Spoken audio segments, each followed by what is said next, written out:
Sabe, a gente costuma pensar na história como algo que tá lá, escrito em pedra, né? Que não muda. Mas e se eu te dissesse que no futebol, até mesmo o primeiríssimo capítulo pode ser reescrito quase um século depois? Hoje, a gente vai entender como a história do primeiro campeão brasileiro foi simplesmente virada de ponta cabeça. Pensa rápido aí. Quem foi o primeiro campeão brasileiro de futebol? Ah, muita gente ia responder Bahia, em 1959, talvez Palmeiras. Por décadas, essa era a verdade oficial, o que a gente aprendia. Só que essa resposta mudou. E a nova resposta leva a gente para bem mais longe no tempo. Pois é, em agosto de 2023, um anúncio da CBF, a Confederação Brasileira de Futebol, bagunçou o livro de recordes. O Atlético Mineiro foi reconhecido oficialmente como campeão brasileiro de 1937. Isso mesmo, 1937, mais de 20 anos antes daquele que a gente achava que era o primeiro campeonato. Mas espera aí, como é que uma decisão desse tamanho acontece quase 90 anos depois do fato? Isso, com certeza, não surge do nada. Foi, na verdade, uma jornada jurídica e histórica muito bem detalhada.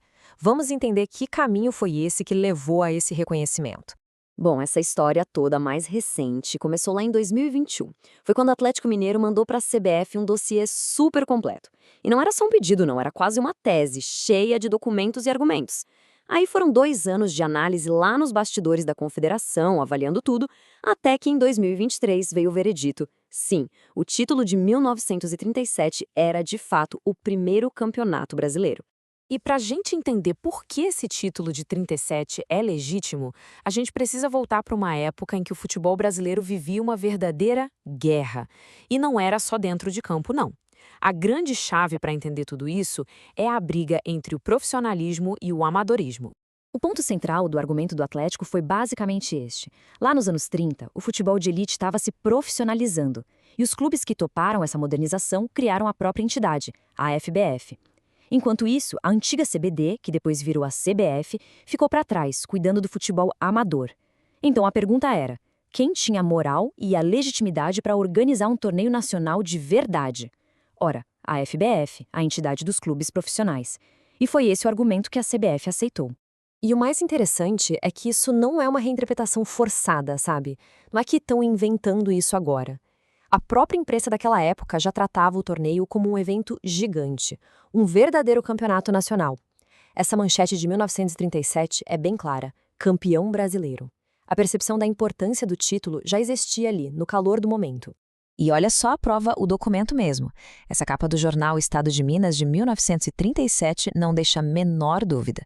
A manchete crava o status da conquista. Isso mostra que o reconhecimento de 2023 não criou um fato novo. Ele basicamente oficializou algo que já era percepção geral na época.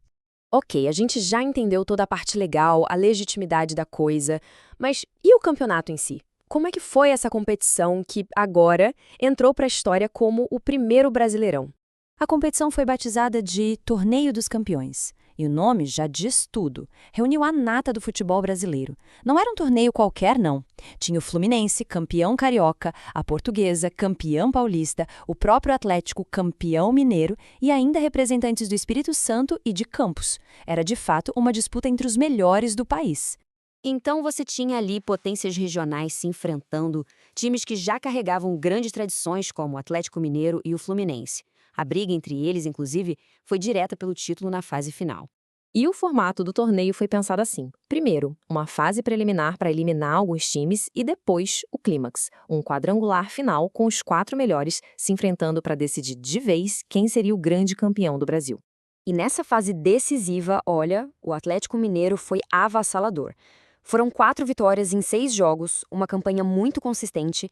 O time era forte em tudo e ainda tinha um artilheiro, o Paulista, que marcou 8 gols e simplesmente carregou a equipe rumo ao título. E a taça veio em grande estilo, uma goleada de 5-1 contra o Rio Branco, que selou o título com uma rodada de antecedência. Foi uma demonstração de força que não deixou dúvida nenhuma sobre quem era o melhor time do país naquele ano. Beleza, tudo isso é história. Mas na prática, qual é o impacto disso hoje em dia? O que realmente muda com o título reconhecido tanto tempo depois? Bom, para o Atlético Mineiro o impacto é gigante e direto. O clube pulou de bicampeão para tricampeão brasileiro. Isso muda o lugar dele no ranking histórico dos maiores vencedores.